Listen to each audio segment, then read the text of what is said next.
Hoje nós vamos ler apenas João capítulo 15, o versículo de número 5, cujo título está aqui bem grande na parede, diga: nada podeis fazer. Então vamos ler o versículo aí no nosso, também vai estar aqui na parede, onde Jesus disse: eu sou a videira, vós os ramos, quem permanece em mim e eu nele, esse dá muito fruto, porque sem mim nada podeis fazer. Repitam. Eu sou a videira, vós os ramos, quem permanece em mim e eu nele, esse dá muito fruto, porque sem mim nada podeis fazer. Mulheres, leiam.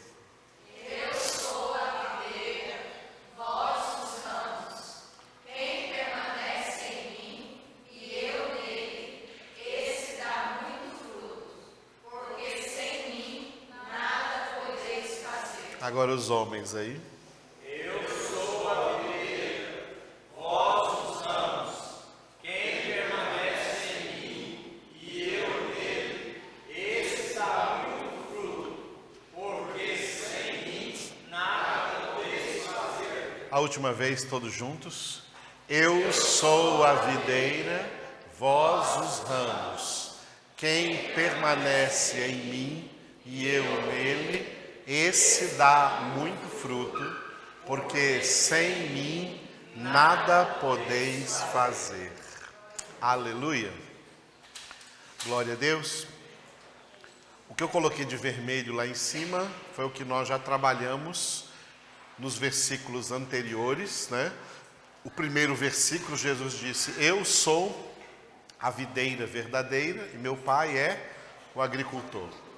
No versículo 2 ele falou então: todo ramo que não der fruto em mim, o Pai corta, e todo ramo que dá fruto, o Pai limpa, para que dê mais fruto ainda. Então Jesus resume toda essa metáfora que ele está contando, dizendo aqui no início do versículo 5, eu sou a videira, vós os ramos. E ele diz nesse versículo, usando o verbo permanecer, nós estamos vendo desde domingo que do versículo 4 até o versículo 10, Jesus faz uso 11 vezes do verbo permanecer. E aqui no versículo 5 ele o faz uso uma vez. Quem permanece em mim e eu nele, esse dá muito fruto, porque sem mim nada podeis fazer. Aleluia. Nós já vimos que o fruto aqui dentro dessa comparação que Jesus faz com uma árvore frutífera, que é a videira que dá as uvas, o fruto aqui que Jesus está comparando é o fruto do Espírito Santo, que nós lemos em Gálatas, capítulo 5, versículos 22 e 23. Amém? Vamos abrir. Nós temos bastante tempo para a gente meditar sobre essas coisas. É importante esse texto, porque todos os versículos deste texto são de grande profundidade. Gálatas 5, 22 e 23. Mas o fruto do Espírito é amor, alegria, paz, longanimidade, benignidade, bondade, fidelidade, mansidão, domínio próprio. Contra essas coisas não há lei. Repitam. Mas o fruto do Espírito é amor, alegria, paz, longanimidade, benignidade, bondade, fidelidade, mansidão, domínio próprio. Contra essas coisas não há lei. Aleluia.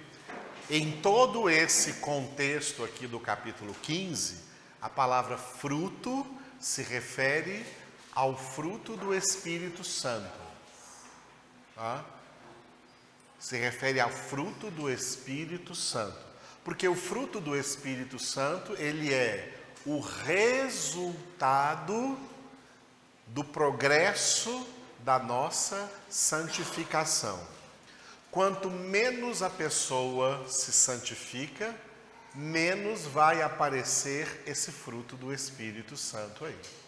Quanto mais a pessoa se santifica, mais vai aparecer e cada vez com mais abundância esse fruto, o fruto do Espírito Santo, com essas 9 características. Isso é o fruto. Jesus disse que a árvore é conhecida pelos seus frutos. Só que nesse caso, a árvore é boa. Amém? A árvore é boa. Jesus disse em Mateus capítulo 7, uma árvore boa não pode dar frutos maus, como uma árvore má não pode dar frutos bons. Nesse caso, a árvore é excelente, porque Jesus é a árvore. Ele diz, eu sou a videira. Se apresentar algum problema, não vai ser na árvore. Se apresentar algum problema, vai ser no fruto. Por isso que no versículo 2, Jesus disse, o ramo em mim, todo ramo em mim que não der fruto, o Pai faz o quê? O Pai corta.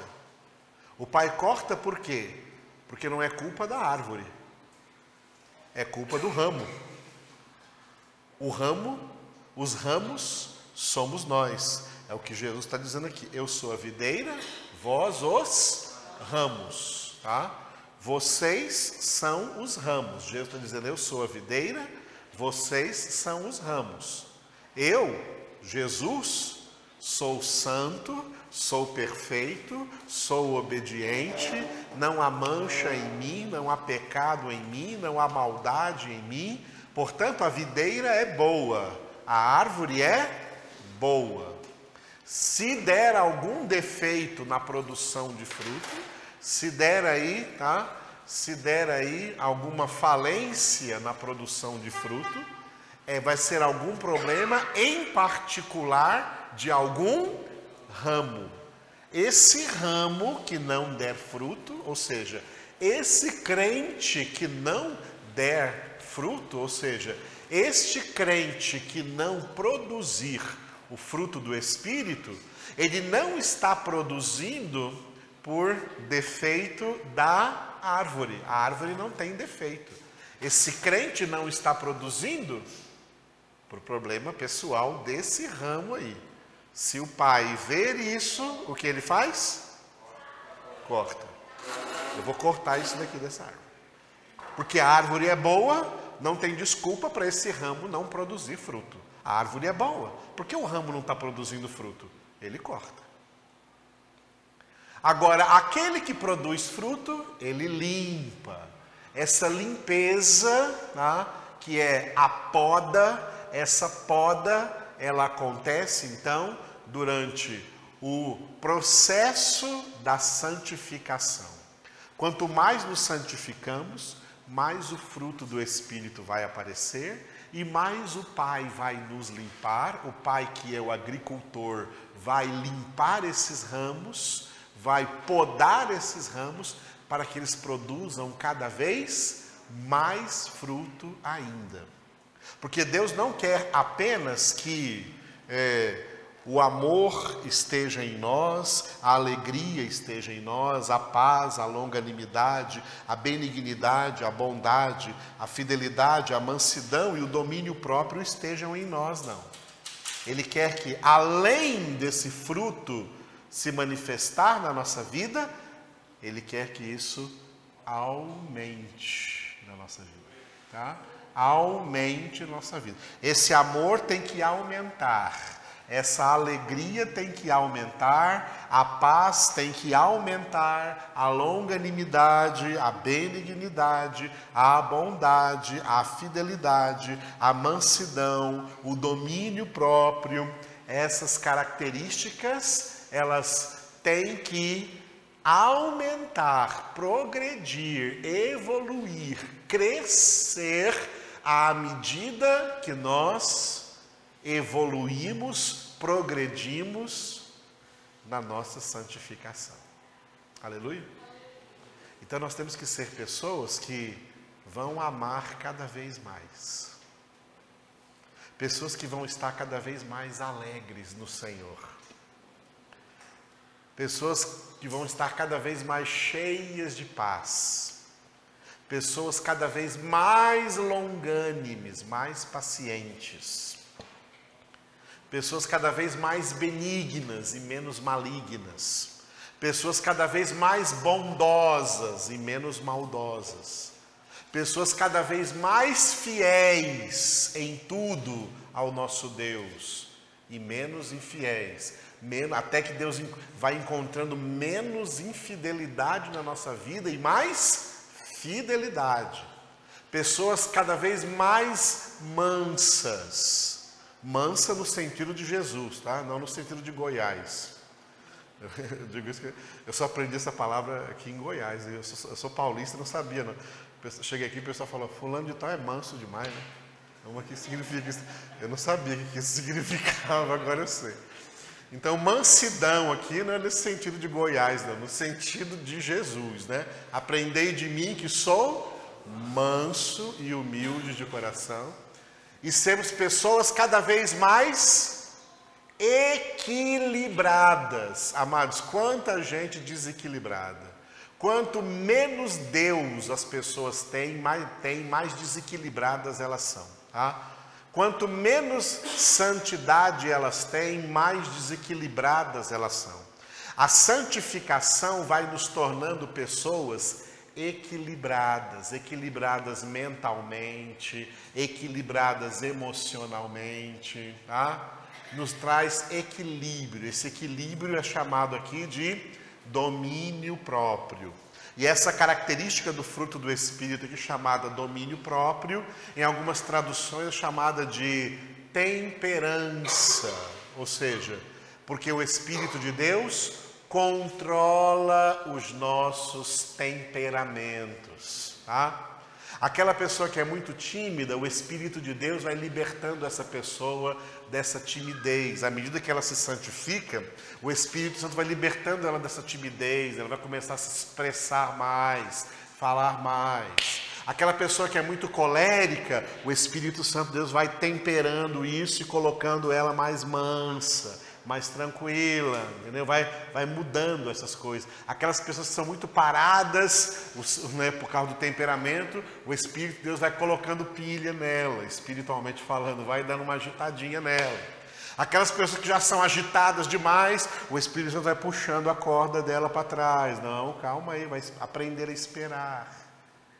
E assim ele age na vida de todos nós, ok? E é por isso que essas 9 características do fruto do Espírito, elas têm que ir aparecendo na nossa vida, tá?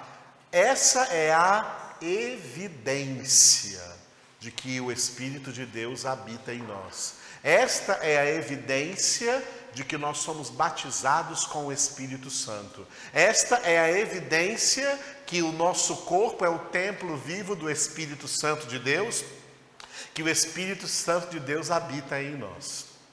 Aleluia. Depois do avivamento pentecostal que aconteceu no início do século 20, as igrejas pentecostais que nasceram, elas criaram algumas leis más interpretações da Bíblia. Uma dessas leis que foi criadas aí pelo pentecostalismo foi essa lei aqui, que a evidência do batismo com o Espírito Santo é o falar línguas estranhas. Quem fala línguas estranhas, essa é a evidência de que a pessoa é batizada com o Espírito Santo. Mentira, não é verdade, porque não todos falam em línguas. Não todos os crentes que têm o Espírito Santo falam em línguas. Uns falam, outros não falam. Eu falo, mas vocês não me veem falando aqui, porque eu obedeço a Bíblia, e a Bíblia diz que quem fala em línguas, fale consigo mesmo e com Deus. Então, comigo mesmo e com Deus eu falo. Na minha oração pessoal em casa eu falo. Às vezes eu dirigindo meu carro aí, só eu na rua, o meu carro fica cheio de línguas. Estou orando a Deus o tempo todo. Estou em oração o tempo todo. Agora, como Paulo disse em 1 Coríntios 14, quando eu estou aqui com vocês, eu falo palavras que vocês possam entender e traga fruto para a sua mente. Porque só se deve falar em línguas em público se tiver alguém que interprete essas línguas. Mas todo mundo não fala em línguas, isso não é uma realidade para todos os crentes. A Reforma Protestante, por exemplo, começou no ano de 1517. E o avivamento pentecostal, onde muitos crentes começaram a falar em línguas, só aconteceu no início do século XX. 1900 e pouco, início do século XX. Quer dizer que de 1517 até que esses protestantes não tinham o Espírito Santo? Só porque não falavam em línguas? É claro que tinha. Tá? É claro que tinha o Espírito Santo. O Espírito Santo de Deus tem muitos dons, mas o mais importante do que os dons são as 9 características do seu fruto. Jesus não disse assim, pelos seus dons os conhecereis. Língua é dom. Ele não disse assim, pelos seus dons os conhecereis. Ele disse, pelos seus frutos os conhecereis. A evidência de que nós realmente estamos sendo santificados não é nenhum dom. Tem muita gente por aí cheia de dom, mas que não tem o fruto. E isso é um perigo, porque Jesus disse também, muitos me dirão naquele dia, olha os dons aí, Senhor, Senhor, em teu nome profetizamos, em teu nome expulsamos demônios, em teu nome fizemos muitos milagres. E eu lhes direi explicitamente, apartai-vos de mim, obreiros da iniquidade, porque eu nunca vos conheci. Por que isso vai acontecer com essas pessoas que tiveram tantos dons? Tiveram dons, mas o fruto não apareceu. O que Jesus fez com a figueira que não tinha fruto? Amaldiçoou e ela secou. Porque ele buscou fruto nessa figueira e não achou, só achou folhas. Vamos fazer a comparação? As folhas podem ser dons. Ele só achou dons, mas não achou fruto. Então, dons não representam evidência de santificação, viu, irmãos?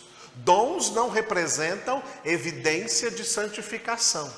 Muita gente por aí que tem muitos dons, porque os dons chamam muito atenção, tá? Os dons são sinais muito evidentes, chamam muita atenção, e muita gente fica assim, encantada com dons, mas o fruto que aparece no nosso caráter, que aparece na nossa mudança de vida, que aparece na nossa mudança de conduta, que aparece na nossa transformação de vida, que aparece nas nossas reações diante de tudo que nós vivemos, é o fruto do Espírito, que é a evidência de que está havendo santificação na nossa vida.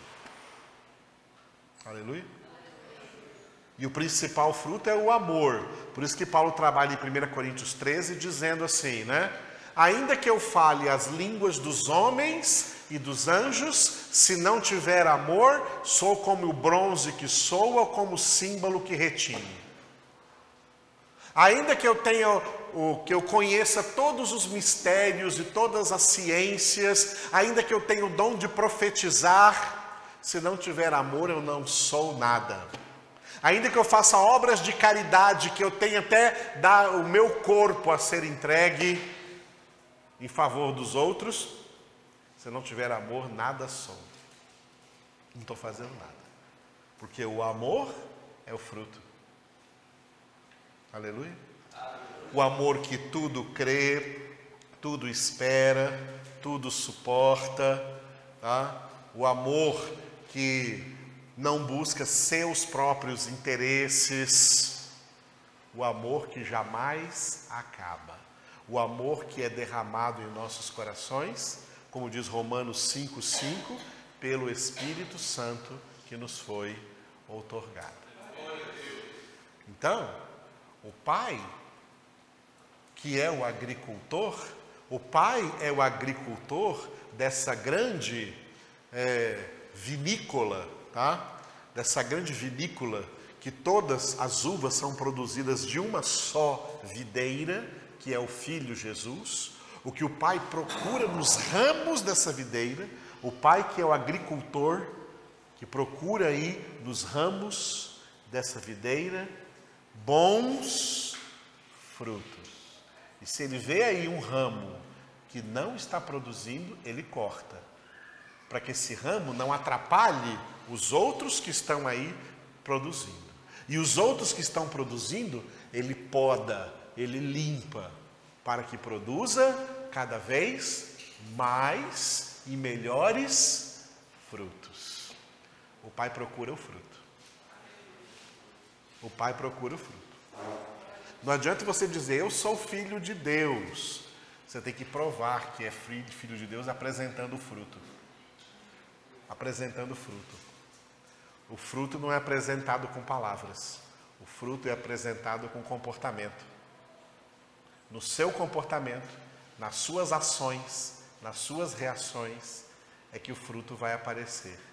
E se ele não aparecer, tem algo errado aí. Por que esse ramo está sem o fruto?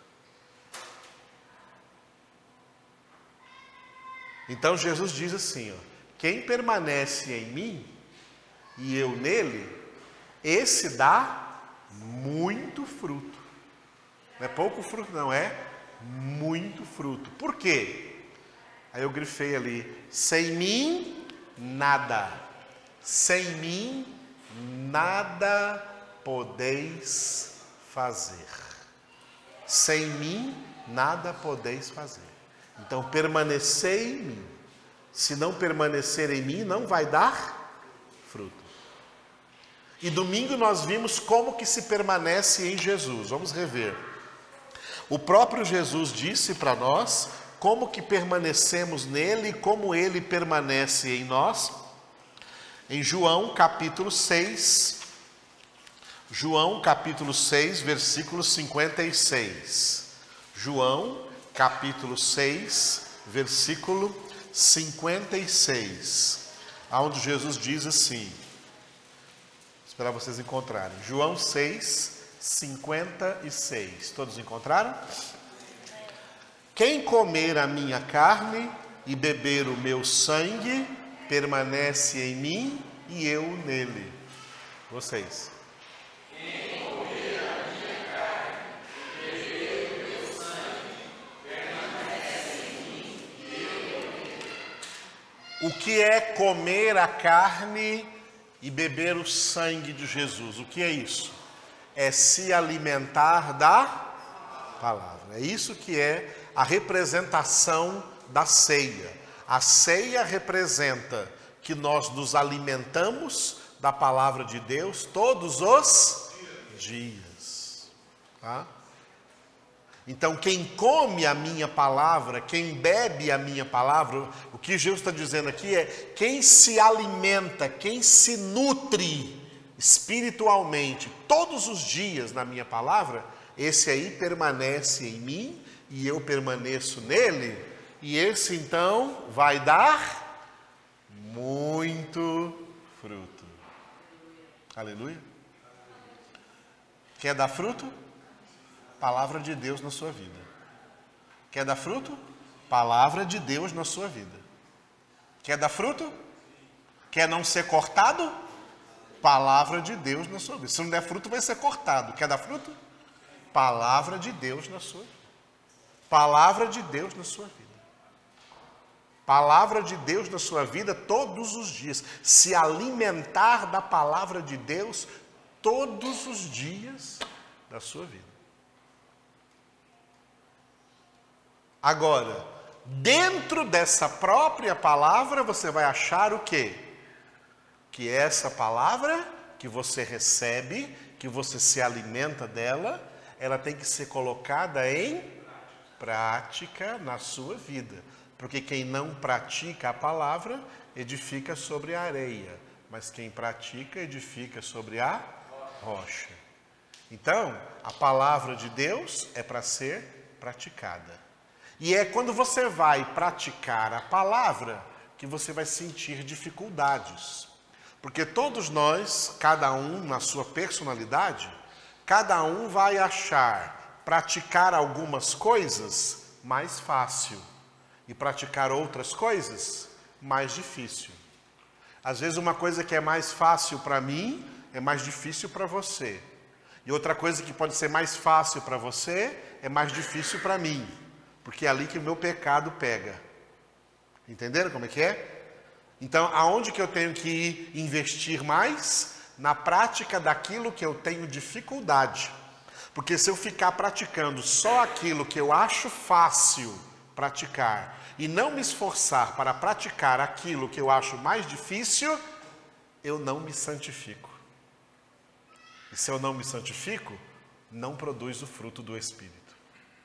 É o fruto do Espírito produzindo na nossa vida que vai nos dar condições de praticar aquilo que nós achamos difícil praticar. Aí daqui a pouco, quando nós perseveramos nesse processo de santificação, começamos a não achar mais tão difícil praticar aquilo que a gente achava antes difícil. Por quê? Porque a santificação está acontecendo. Esse é um sinal que a santificação está acontecendo na nossa vida. Aleluia, amados. E Deus é paciente. Esse tempo todo Deus é paciente conosco. Deus é longânimo conosco. Deus tem misericórdia de nós enquanto esse processo vai acontecendo.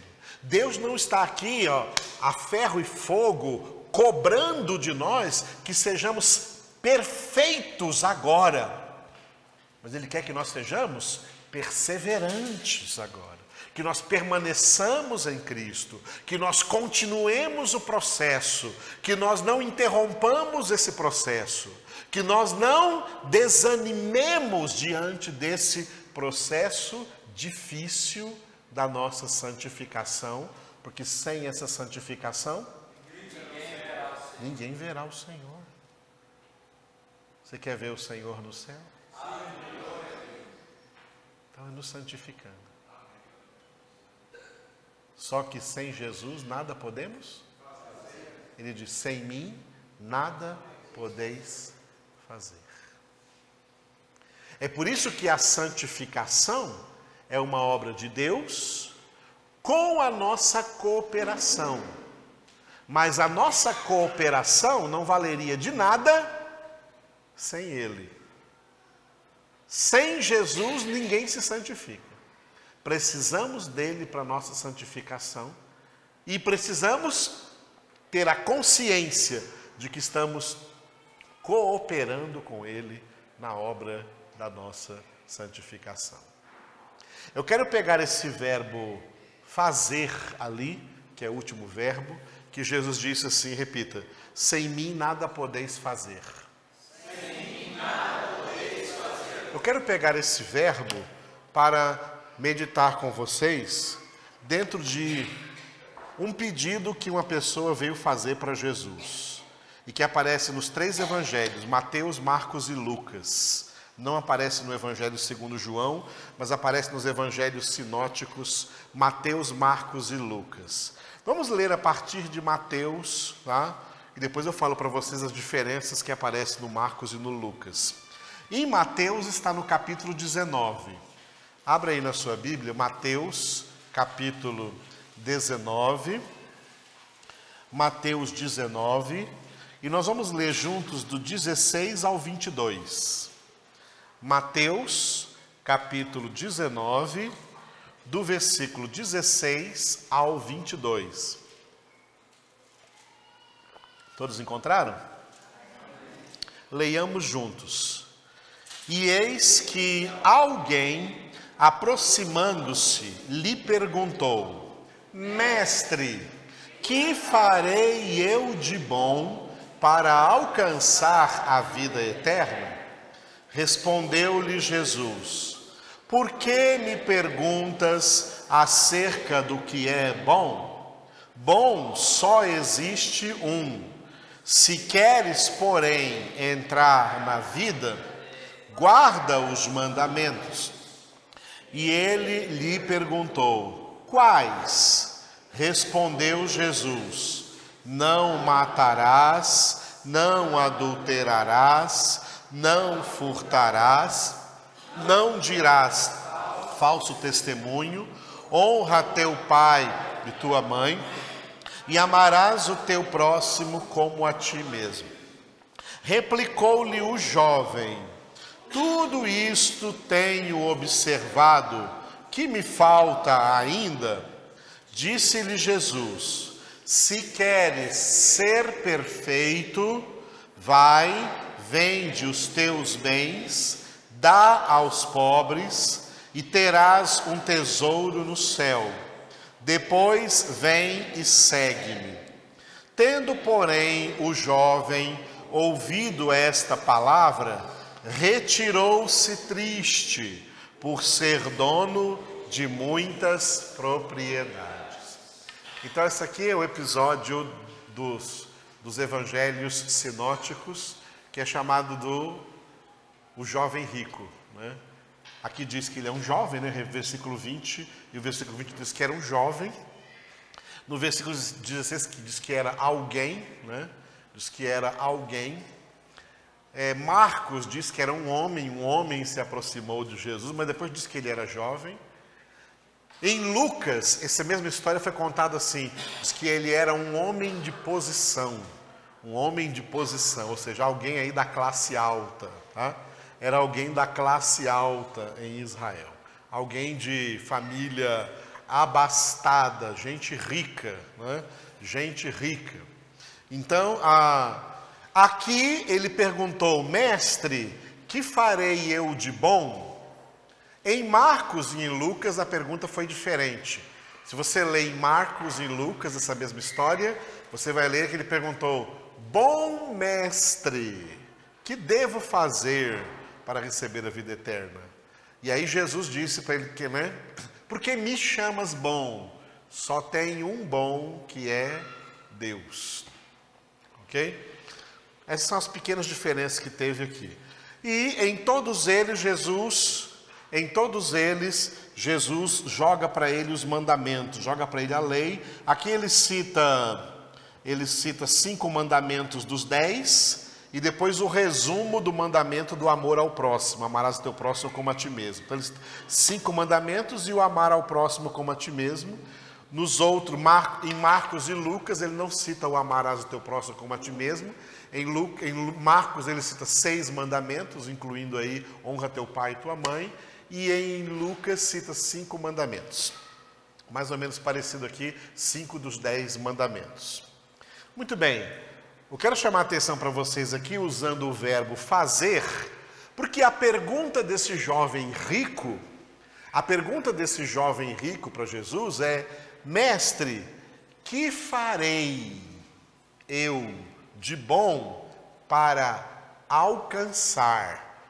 Olha só a pergunta dele: o que eu farei de bom para alcançar a vida eterna? Olha o que está se passando na cabeça desse jovem, porque o que está se passando na cabeça desse jovem é o que passa na cabeça por aí de muita gente, que acha que vai, para alcançar o céu, alcançar a salvação, alcançar a vida eterna, ele precisa merecer isso através de boas obras, através de coisas boas que ele tem que fazer.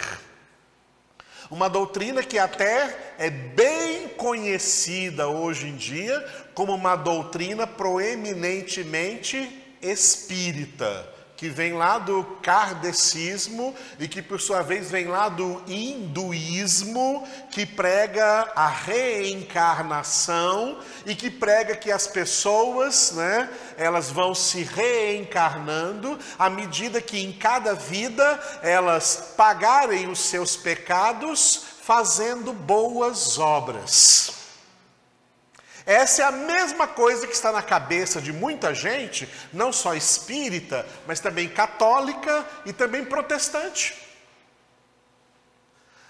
pensam que vão alcançar o céu, alcançar salvação, alcançar vida eterna por aquilo que elas mesmas fazem. E é por isso que Jesus chega dizendo assim, quebrando completamente esse paradigma. Sem mim não há nada que você possa fazer. Sem mim não há nada que você possa fazer.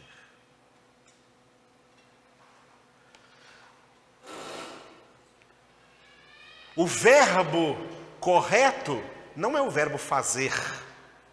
Daqui a pouco vamos ver o verbo correto. Mas antes vamos ver outra coisa que ele colocou aqui, o verbo alcançar. Mestre, que farei eu de bom para alcançar a vida eterna? Alcançar a salvação, alcançar o céu. O que eu farei para alcançar o céu? Amados, porque a cabeça das pessoas é tão teimosa em achar que o céu vai vir para ela vai alcançar o céu por causa de coisas que elas fizeram, de coisas boas que elas fizeram. A salvação, a vida eterna com Deus, ou seja, o estado de salvação, a salvação é inalcançável pelo homem. Nenhum homem pode fazer absolutamente nada para alcançar a salvação. Porque seja lá o que ele fizer, por isso que ele fez, pode ser a coisa mais bonita, pode ser a coisa mais engenhosa, pode ser o maior sacrifício que ele possa imaginar, não alcança salvação por nada disso. Temos que nos render a Deus, amados, para que o Espírito Santo quebre aqui na nossa cabeça esse paradigma maldito que Satanás colocou, porque esse paradigma vem da árvore do conhecimento do bem e do mal. É da árvore do conhecimento do bem e do mal que o homem comeu, tá?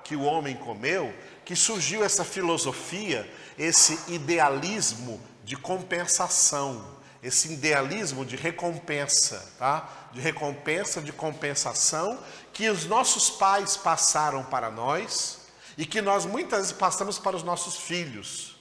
Assim, por exemplo, olha, se você tirar nota 10, você vai ganhar um presente.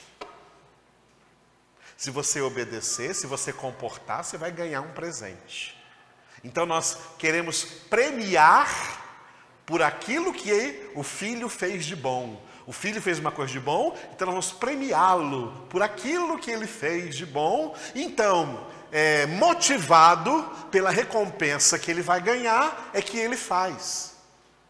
Ele não faz porque tem que fazer, ele faz porque está motivado para ganhar aquilo, ganhar aquela recompensa. Eu não quero fazer isso aqui não, mas se eu fizer eu vou ganhar a recompensa, então eu vou fazer. Então ele não faz a coisa boa porque a coisa é boa. Ele faz pensando na recompensa que vai receber por ter feito. Isso não é uma barganha? Isso não é uma barganha? Ou seja, aí daí que vem a ideia. Se eu pagar o devido preço, então eu consigo aquilo, né, que eu estou querendo conseguir, que é a recompensa. E a cabeça desse jovem aqui tinha uma outra coisa, tinha outro problema.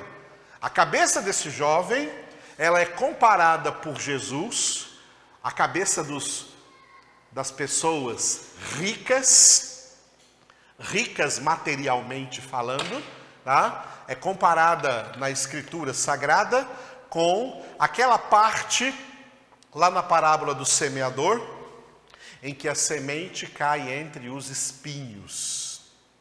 E os espinhos crescem e sufocam a semente e a tornam infrutuosa, a tornam infrutífera. E é por isso que todas as vezes que essa história aqui foi contada, aqui em Mateus, em Marcos, e em Lucas, pode ler que depois, aí do versículo 23 para frente, aqui em Mateus, do versículo 23 para frente, e também lá em Marcos e também em Lucas, logo depois dessa experiência de Jesus com esse jovem rico, foi que Jesus disse, ó, é muito difícil um só rico entrar no reino de Deus. É mais fácil um camelo passar pelo orifício de uma agulha do que um só rico entrar no reino de Deus. Por quê? Porque as riquezas, as seduções do mundo, porque o mundo faz uma grande propaganda, não faz? O mundo faz uma grande propaganda, só que o que o mundo oferece é grátis. Tem que ser rico para experimentar tudo que o mundo oferece. Para comprar as seduções do mundo, para experimentar as seduções do mundo, tem que pagar. E não paga barato, você paga caro. As coisas melhores são as mais caras. E isso atiça o quê? A cobiça, a ambição das pessoas. Isso são espinhos na alma dela. Que quando essa pessoa escuta a palavra de Deus, essa palavra não produz fruto. Essa palavra não brota na alma dessa pessoa, porque os espinhos não deixam. Os espinhos sufocam a palavra de Deus. Por isso que é muito difícil um rico entrar no reino dos céus, um rico entrar no reino de Deus. Muito difícil. Isso é a palavra de Jesus. Ele disse que não é impossível, tá? É possível, mas ele disse que é muito difícil. Se já é muito difícil para todo mundo, se Pedro disse em 1 Pedro capítulo 4, versículo 18, se é com dificuldade que o justo é salvo, onde vai comparecer o ímpio e o pecador? Se esse justo ainda for rico, aí a dificuldade ficou bem grande, porque os espinhos, amados, os espinhos são impiedosos. Os espinhos das seduções do mundo e das riquezas. Por isso que Paulo vai falar lá em 1 Timóteo, olha o que Paulo diz em 1 Timóteo. Aquele que tem a intenção de se tornar rico, aquele que tem a intenção de se tornar rico, ele cai nas mais depravadas tentações e iniquidades do mundo. Por quê? Porque o amor ao dinheiro, tá? É a causa de todos os males que tem aí na humanidade. É a causa da ruína da humanidade. É o amor ao dinheiro. Por isso, o que Jesus ensinou para nós? O que Jesus ensinou para nós? Não acumuleis tesouros na terra, onde a barata e a traça corroem, onde os ladrões furam e roubam. Acumuleis tesouros no céu, onde nem a barata nem a traça corroem, onde nem os ladrões furam e roubam. Por quê? Onde está o teu tesouro, aí está o teu coração. Onde está teu coração? Tem que estar em Cristo. Tem que estar em Cristo. Permanecei em mim. Tem que estar na palavra, que é Jesus. Permanecei em mim. E eu permanecerei em vós. Aleluia. Como ele era rico, olha o que tem na cabeça do rico. E eu já conheci muitos ricos aqui nesse Brasil, tá? Já preguei em casa de gente muito rica, já preguei em mansões de gente muito rica, já preguei para as pessoas mais ricas desse país e para pessoas mais pobres nesse país. E o que geralmente eu ouvia nas conversas dos ricos era isso aqui, ó. Todo mundo tem o seu preço. O rico tem na cabeça dele a ideia de que tudo pode ser comprado. A cabeça do rico é capitalista. A cabeça do rico é materialista. E ele tem na cabeça dele esse paradigma, que tudo pode ser comprado. Esse jovem, de alguma forma, viu Jesus pregar, viu os milagres que ele fez. Esse jovem, ele pode ter crido que Jesus realmente era um mestre vindo da parte de Deus. E por isso ele se aproximou de Jesus, mas ele se aproximou de Jesus para fazer uma pergunta de acordo com o paradigma que estava na cabeça rica dele. Na mente dele, a cabeça de um rico. Como que a cabeça de um rico funciona? Funciona assim, ó, tudo pode ser comprado. É isso que funciona na cabeça do rico. Tudo pode ser comprado. Ele chega para Jesus, então, qual é o preço? Bom mestre, diga para mim aí, qual é o preço que eu tenho que pagar para alcançar a vida eterna? O que eu tenho que fazer para alcançar a vida eterna? Viu como que é a cabeça do homem, irmãos? Viu como é o coração do homem? A cabeça é o coração. Viu porque Jeremias 17:9 está escrito que enganoso é o coração mais do que todas as coisas e desesperadamente corrupto? Peça misericórdia aí. Peça, Senhor, tem misericórdia de mim.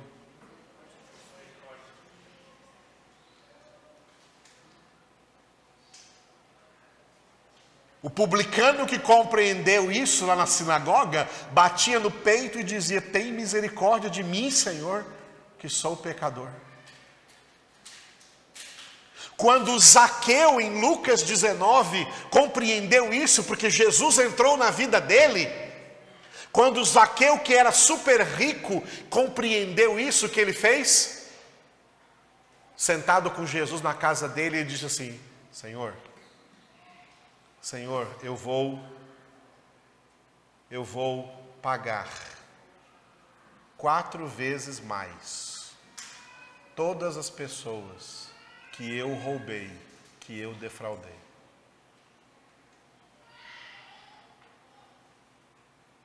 E o resto que sobrar eu vou distribuir com os pobres.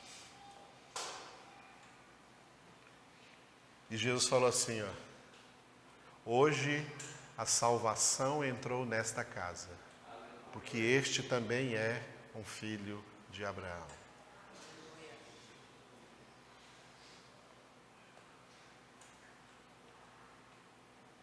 A semente do reino entrou na vida do publicano Zaqueu. Que maravilha.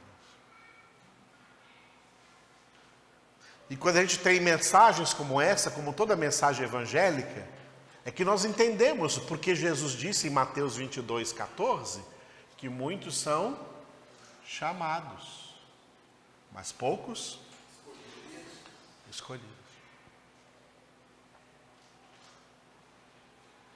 Jó era muito rico na sua época. Mas ele não permitiu que as suas riquezas fossem espinhos, sufocando a palavra de Deus na vida dele, sufocando a boa semente de Deus na vida dele, porque ele era um homem íntegro, reto, temente a Deus e que se desviava do mal. E no mesmo dia em que ele perdeu, além de perder todas as riquezas, perdeu também todos os filhos de maneira trágica. Que tragédia na vida de Jó. Perdeu tudo o que possuía e perdeu todos os filhos. O texto diz que ele se prostrou por terra e adorou a Deus. Esse é um verdadeiro adorador. E adorou a Deus. E na adoração ele disse, nu saí do ventre de minha mãe, e nu eu retornarei. Eu não trouxe nada para esse mundo, e não levarei nada daqui desse mundo.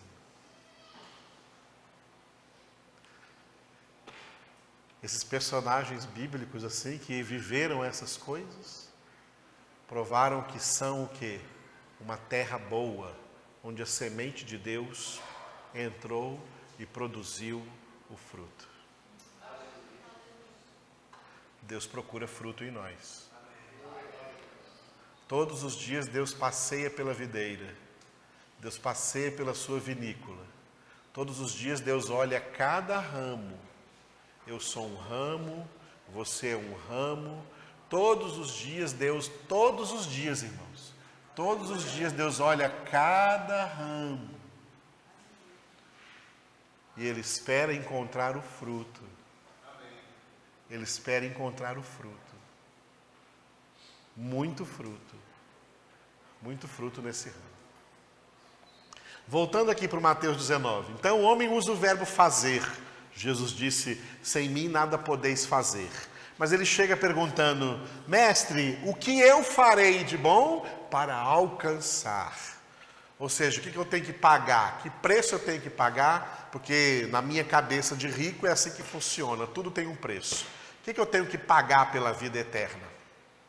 Aí o que Jesus faz? Primeiro Jesus fala para ele, já que ele citou esse adjetivo bom, o que farei de bom? Né? E em Marcos e Lucas ele chama Jesus de bom, bom mestre. Jesus é bom mesmo. Mas Jesus aproveita o adjetivo para perguntar para ele assim, por que me perguntas acerca do que é bom? E Jesus fala, bom só existe um. E em Marcos e Lucas diz, só Deus é bom. Bom só existe um que é Deus. Então, Jesus começou tirando ele já assim, né? Já assim, podando um pouco assim, a arrogância do rico que chega perguntando, e aí, quanto custa a vida eterna? Quanto que eu pago? Eu posso comprar qualquer coisa. O que eu tenho que fazer para comprar a vida eterna? O que eu tenho que fazer de bom? Ó, bom é só Deus. Quando Jesus diz para ele assim, que bom é só Deus, ele está quebrando outro paradigma na nossa cabeça. Que nós começamos a nos achar bonzinhos quando fazemos coisas boas. E Jesus disse, vós sois maus. Vós sois maus mesmo quando fazeis coisas boas. Mesmo quando fazeis coisas boas. Mesmo quando vocês dão boas coisas a seus filhos, não é porque vocês dão boas coisas a seus filhos que são bons, não são maus. Não foi o que Jesus disse? Por que Jesus disse isso? Porque nós temos essa questão. A gente não pode fazer uma coisa que a gente mesmo julga boa, que imediatamente aqui na nossa cabeça tem um clique que fala assim, bom, agora você está merecendo alguma coisa. É automático. E não está merecendo nada. É por isso que o que você faz e que você julga bom, não é bom coisa nenhuma, porque você faz com a motivação errada na sua alma, no seu coração. Você não faz nada de bom de graça. Você faz esperando alguma coisa em troca. Quando Jesus falou acerca de dar, ele falou assim, ó, dai sem esperar nada em troca. Porque se você dá alguma coisa esperando outra em troca, você não está dando. Você está comprando. Não é isso? Não é isso? Você está comprando, você não está dando. Então você está fazendo um comércio. Você está mercadejando. Porque você está fazendo alguma coisa já pensando no que você vai ganhar com isso. É a mente capitalista. É a mente materialista. É a mente pecadora. Por que Deus nos deu o seu Filho? Porque Ele é bom. Porque Ele é amor. Porque Ele tem prazer em amar.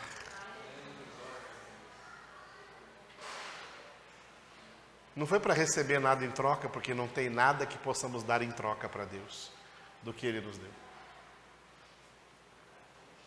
Por isso que Jesus uma vez foi numa festa e chamou o dono da festa, né, o que estava promovendo a festa, falou para ele assim: deixa eu te dar um conselho aqui, tá? Dentro da palavra de Deus é assim que funciona. Quando você der uma festa como essa que você está dando aqui, não convida essas pessoas que você convidou, não. Porque você convidou pessoas para a sua festa que têm condições de retribuir para você a mesma festa.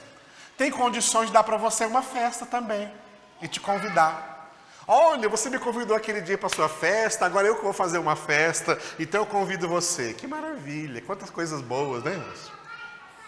Jesus falou assim: quando você der uma festa, convide para essa festa pessoas que não podem dar uma festa igual a essa para você. Tem alguém fazendo isso por aí, irmãos? Tem alguém fazendo isso por aí? Tá vendo? Quando você der uma festa, convide pessoas que vão desfrutar da festa que você está dando, e elas não têm condição de te dar uma outra festa para te recompensar, para te retribuir.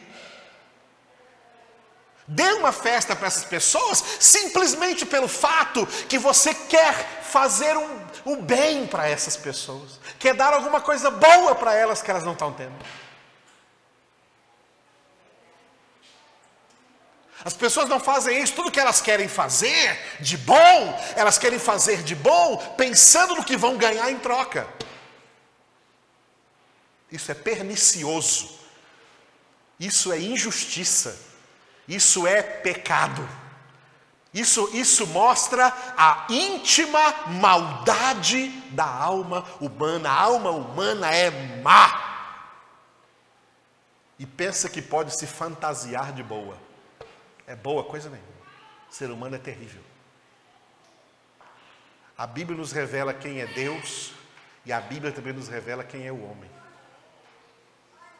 E por isso que Jesus quebra logo o clima com esse rapaz aí e fala assim: só Deus é bom. Só tem um bom que é Deus. Você pensa que pode fazer alguma coisa boa para alcançar a vida eterna? Só tem um bom que é Deus. A próxima coisa que Jesus faz, então, é jogar para ele a lei mosaica, os 10 mandamentos. Ele joga para ele em hebraico, Torá. Ele joga a Torá. Então ele cita aqui alguns mandamentos. Ele nem cita mandamentos em relação a Deus. Ele cita os mandamentos em relação ao próximo. Tá? Ele faz um resumo aqui, mas ele só cita os mandamentos que dizem referência ao próximo. Ele não cita os primeiros mandamentos que dizem referência a Deus. Ele cita só os mandamentos que dizem referência ao próximo. Você quer entrar na vida? Quer entrar na vida? Então, guarda os mandamentos. Quais mandamentos? Não matarás, não adulterarás, não furtarás, não dirás falso testemunho, honra teu pai e tua mãe. E resumo: amarás o teu próximo como a ti mesmo. Por que Jesus faz isso? Responda para mim uma pergunta. As pessoas ricas no mundo, elas se tornaram ricas de tanto ajudar o próximo?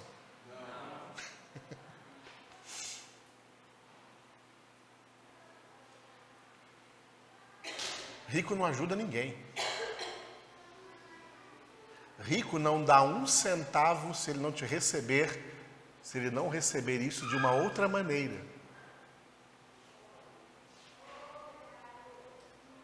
Deduz do imposto. É porque ele quer deduzir do imposto de renda, para depois receber restituição. Não dá. Jesus joga para ele os mandamentos, tá? Por que Jesus joga para ele a lei? Porque Jesus sabe que pela prática da lei ninguém será justificado. Pela prática da lei ninguém é salvo. Pela prática da lei, ninguém alcança vida eterna. Porque a lei é boa, a lei é santa, mas nós somos maus e nós somos pecadores.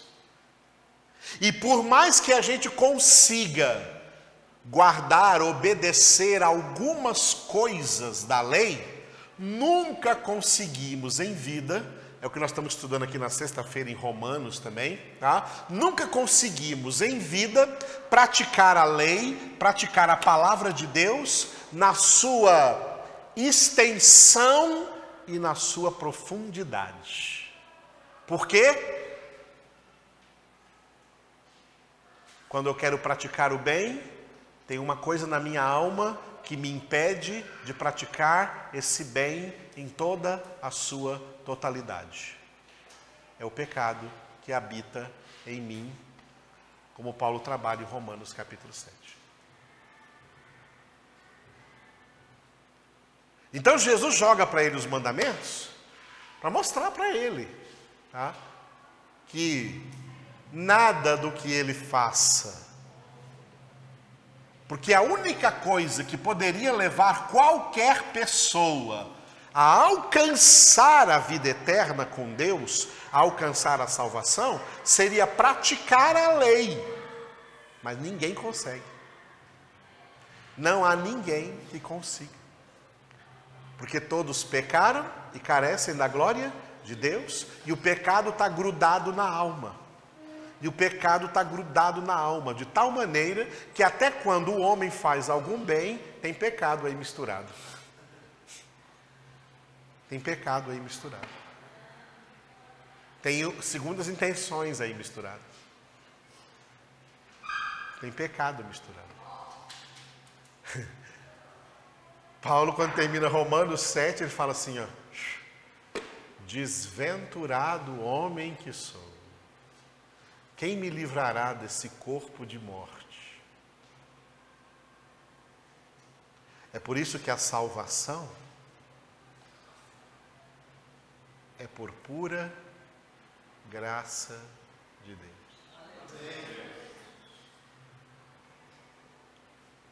É graça de Deus. Sem a graça de Deus,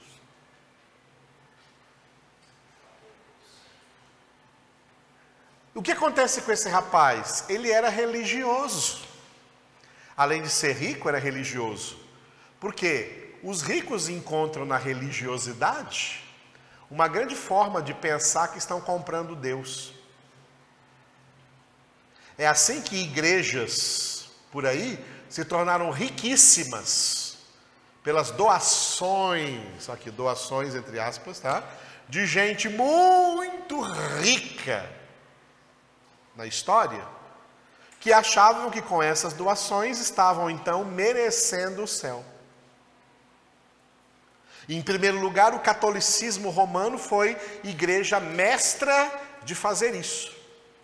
E foi um dos pontos muito protestados por Martinho Lutero, que estavam vendendo indulgências, ou seja, vendendo o céu que era comprado com grandes riquezas, e aí a Igreja Católica se tornou a igreja mais rica da face da terra, e nenhuma igreja vai bater a Igreja Católica, amados, até o Armagedon, até o fim da grande tribulação, nenhuma igreja vai bater a riqueza da Igreja Católica. O catolicismo pega a maioria dos ricos do mundo inteiro. Porque esses ricos estão pensando que estão ganhando indulgência pelas grandes doações que fazem para o catolicismo romano. E no protestantismo não está diferente. No protestantismo não está diferente. De algumas décadas para cá, as pessoas, as igrejas essas igrejas ricas por aí, essas igrejas poderosas por aí, estão tirando o máximo das pessoas através dessa mesma filosofia de que elas têm que pagar um preço para merecer ou receber alguma coisa de Deus. Tá? Para receber ou merecer alguma coisa de Deus. Tudo que recebemos de Deus não é por nosso merecimento, é por pura graça e misericórdia dele. Romanos 8,32. Aquele que não poupou seu próprio filho, mas que por todos nós o entregou, como não nos dará também graciosamente com ele todas as coisas? Filipenses 4,19. O meu Deus é poderoso para suprir em Cristo Jesus cada uma das vossas necessidades. E é por graça, e é por misericórdia, e é por amor, e é porque Ele é Deus.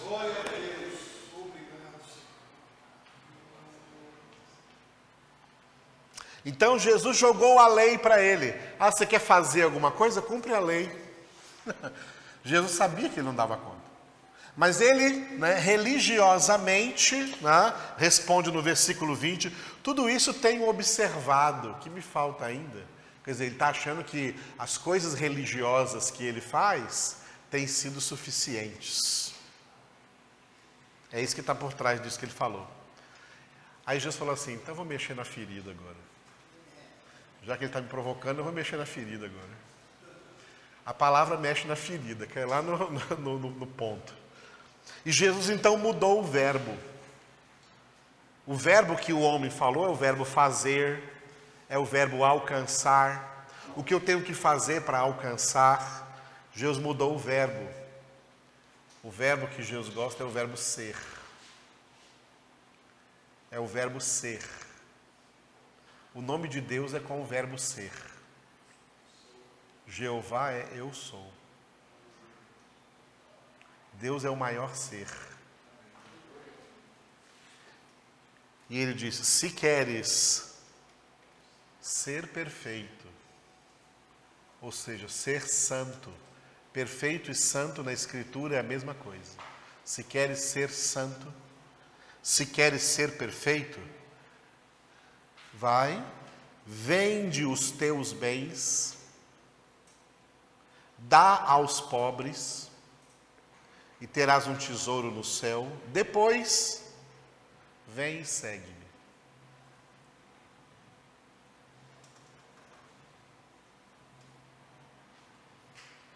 Na verdade, o que Jesus fez? Mexeu com o Deus verdadeiro dele. Porque o Deus verdadeiro dele eram as riquezas dele. O Deus verdadeiro dele eram as riquezas dele. As riquezas eram o seu ídolo. As riquezas eram o que ocupava o lugar de Deus no seu coração.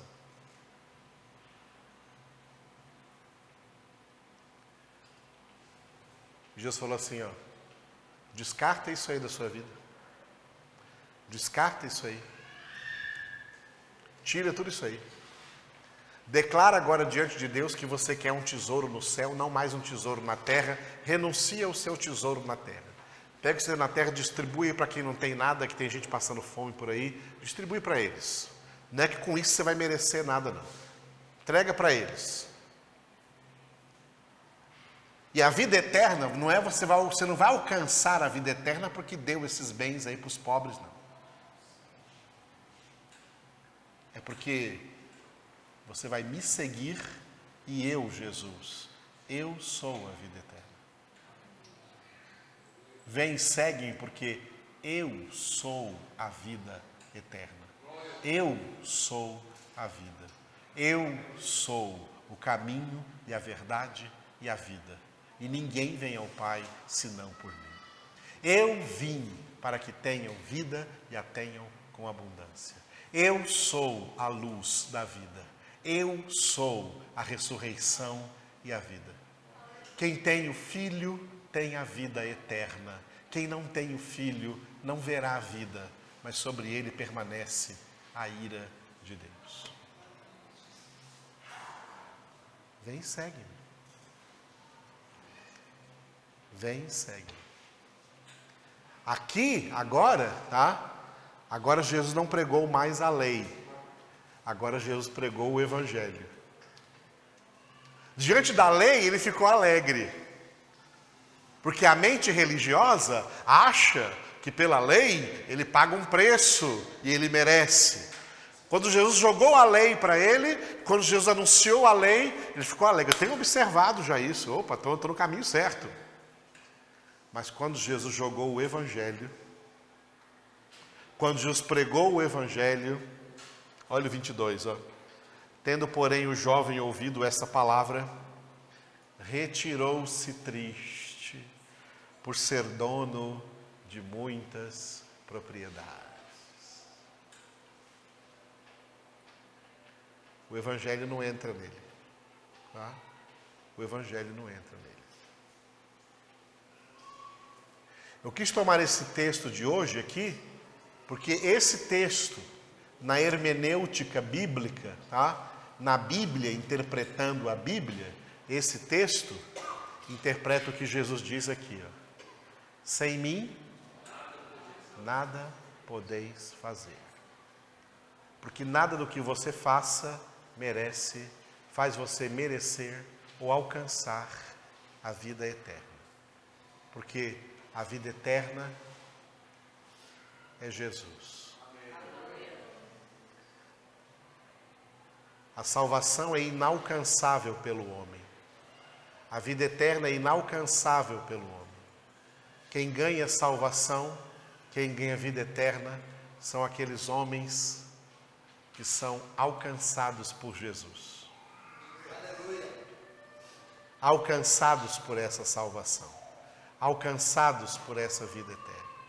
São aqueles homens que falam assim: puxa, eu não podia fazer nada, mas o Senhor me alcançou. Eu não podia fazer nada para alcançar a vida eterna, mas a vida eterna me alcançou. Me alcançou de graça.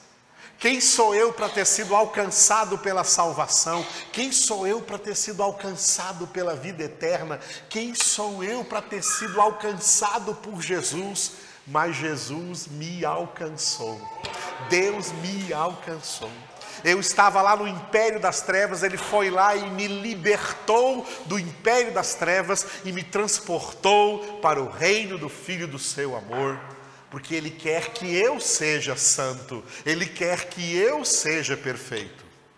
O que me motiva agora a me santificar, não é que eu me santificando, pelo ato de me santificar, vou ficar merecendo a salvação. O que me motiva a santificar é o propósito dele em ter me alcançado. Ele me alcançou porque quer que eu seja santo. Ele quer provar na minha vida, para todos os pecadores do mundo, que Deus pode transformar um pecador em santo. Por meio da sua palavra, por meio do seu evangelho, por meio do seu Espírito Santo que habita em nós, por meio da obra que Ele faz em nós. Ele é o oleiro. O vaso não se faz sozinho, é o oleiro quem o faz. E do mesmo barro, Ele faz vasos para honra e vasos para desonra. Se Ele me escolheu para ser um vaso para honra, Ele está fazendo isso na minha vida, tirando todas as pedrinhas que tem no meio dessa massa, fazendo uma massa boa, de uma massa pecadora, fazendo um vaso bonito, um recipiente, para colocar aí dentro desse recipiente o perfume de Cristo.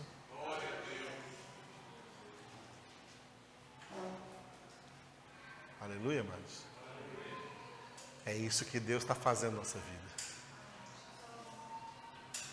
Nós não fazemos a obra de Deus. É Deus que faz a obra dele em nós. Deus que faz a obra dele em nós. Ele está fazendo essa obra em nossa vida. E quando entendemos isso, Pai, eu quero cooperar. Pai, eu quero cooperar. Eu quero colocar nisso também, como Pedro disse, toda a minha diligência. para crescer nessa graça, para crescer nesse conhecimento, para fazer aquilo que Paulo colocou em Filipenses 2,12, desenvolver a minha salvação com temor e tremor. E aí encerrando com Filipenses 4,13, onde numa frase Paulo disse, olha só, Jesus disse assim, ó, sem mim nada podeis fazer. Em Filipenses 4,13 Paulo diz, tudo posso naquele que me fortalece. Então eu posso fazer, eu posso me santificar. Por quê? Porque Jesus me fortalece na sua palavra, no seu espírito, no dia a dia, no processo da minha santificação, Ele me fortalece. Tudo posso naquele que me fortalece. Posso vencer o pecado, posso vencer o diabo, posso vencer as minhas inclinações carnais, posso vencer meu temperamento difícil, eu posso vencer tudo na palavra, em Cristo, no Verbo de Deus, naquele que me fortalece. Aleluia. Com essa palavra, se você estava aí agora, ligado mesmo no que o Senhor está falando conosco, você está saindo daqui hoje bem fortalecido. Louvemos ao Senhor. Obrigado, Senhor. Obrigado, Jesus, por falar conosco dessa maneira tão clara, tão evidente, que é o Senhor quem está fazendo em nós todas as coisas. Te glorificamos, Senhor, louvamos e engrandecemos o Teu nome, por tudo quanto o Senhor está operando em nossas vidas. Verdadeiramente, Senhor, nós reconhecemos que sem Ti nada podemos fazer, que somos completamente dependentes de Ti, Senhor. E é por isso que nós entregamos completamente a nossa vida em Tuas mãos e queremos servir única e exclusivamente para o louvor da Tua glória. Nós nos rendemos a Ti, Senhor. E queremos, Senhor, realmente fazer o oposto que esse jovem fez. Queremos renunciar todas as coisas que têm ocupado o Teu lugar em nosso coração, para que o nosso coração seja totalmente Teu, para que o nosso coração seja integralmente Teu, para que sejamos completamente consagrados a Ti, porque é a Ti, Senhor, e somente a Ti que nós verdadeiramente pertencemos. Por isso entregamos a Ti nossa vida, nosso coração. Opera, Senhor, poderosamente em nós. A Ti a glória, a honra e o louvor. Diga obrigado, Jesus. Amém. Aleluia.